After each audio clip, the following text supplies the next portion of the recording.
Alright, I'm going to try to record this. Like I said before, I don't want to do any editing, so hopefully this will turn out. So I'm not going to record the whole thing because, like I said, I'm not going to edit, so I'm not going to put it on speed up where you can watch it go up really quickly. And I'm sure people don't want to sit there for a half an hour while watching a wall go up, but at least I'll get it started, and then you can kind of see how it goes. And then I'll shut the video off. So before I put the paper on, I use a blower because I'm always blowing. It's faster than sweeping.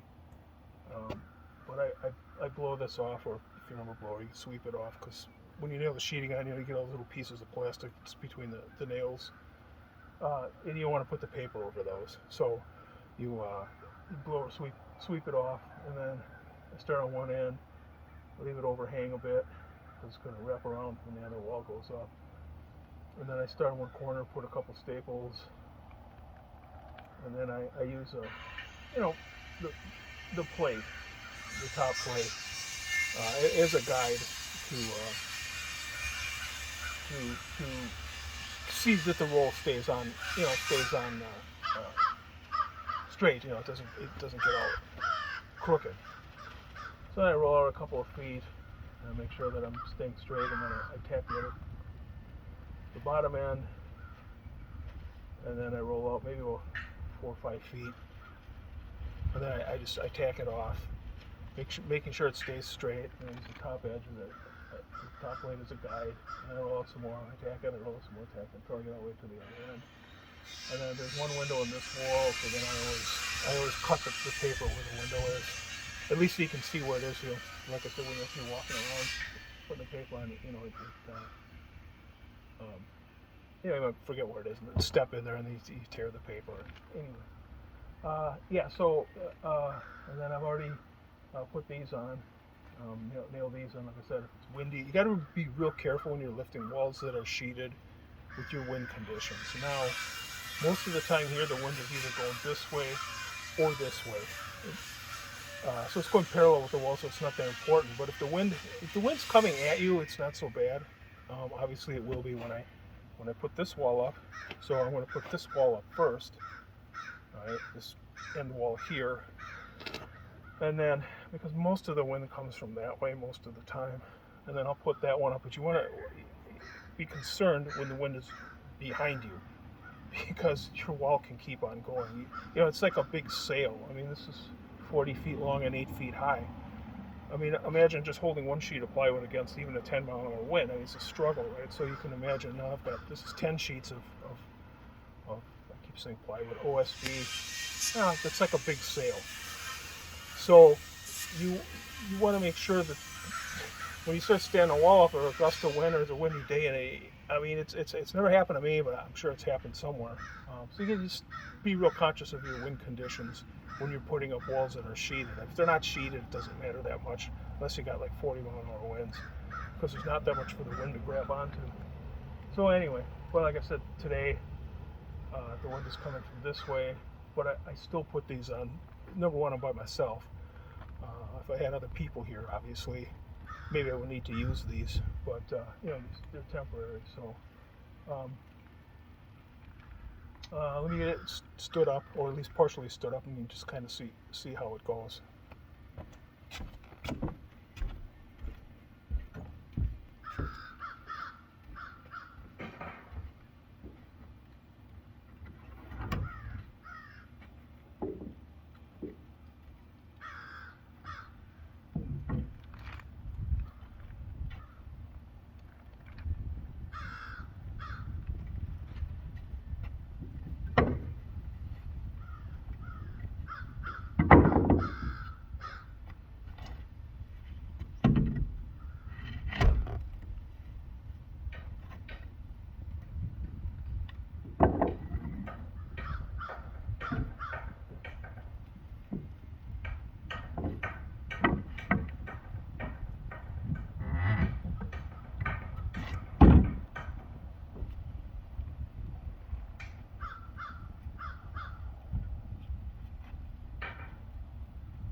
Okay, so now I'm ready to lift.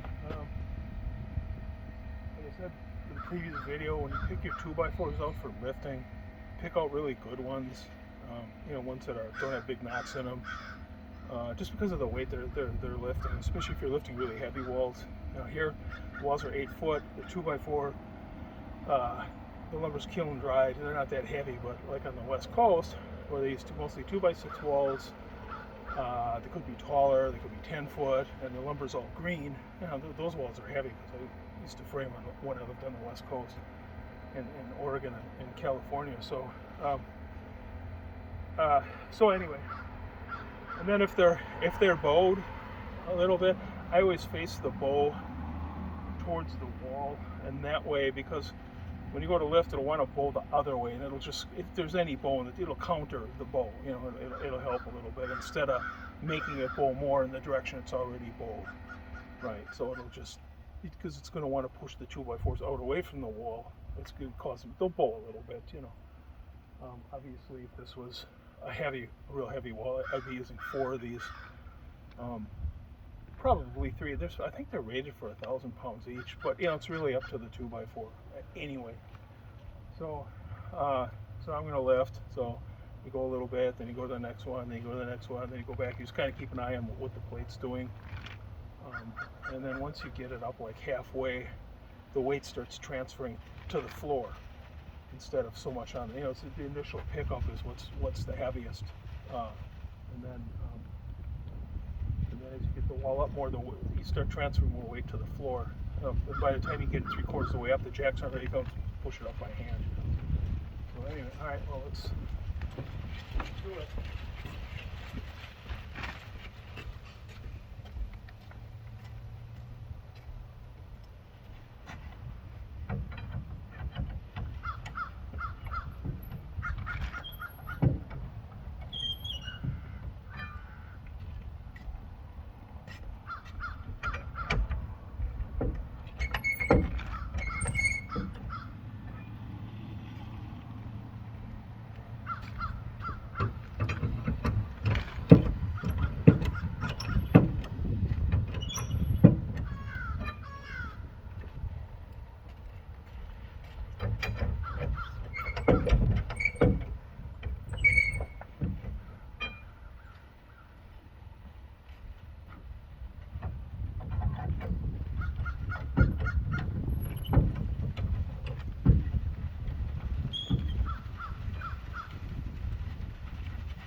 So that's how it goes. Now I'm using the ladder to hold the phone, so I need to use the ladder to finish it. But anyway, that's basically the procedure. I mean, there's almost no weight on the jacks now. As a matter of fact, usually when I lift here, it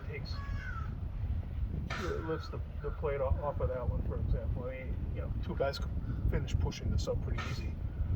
Anyway, in case you're wondering why there's a third 2x4 on the top plate, I wasn't able to get enough overlap. I like about 4 feet, to try to get 4 feet of overlap between your first top plate and your second, which is called your cap plate. But I was able to get about 4 inches because of the wall intersection right there.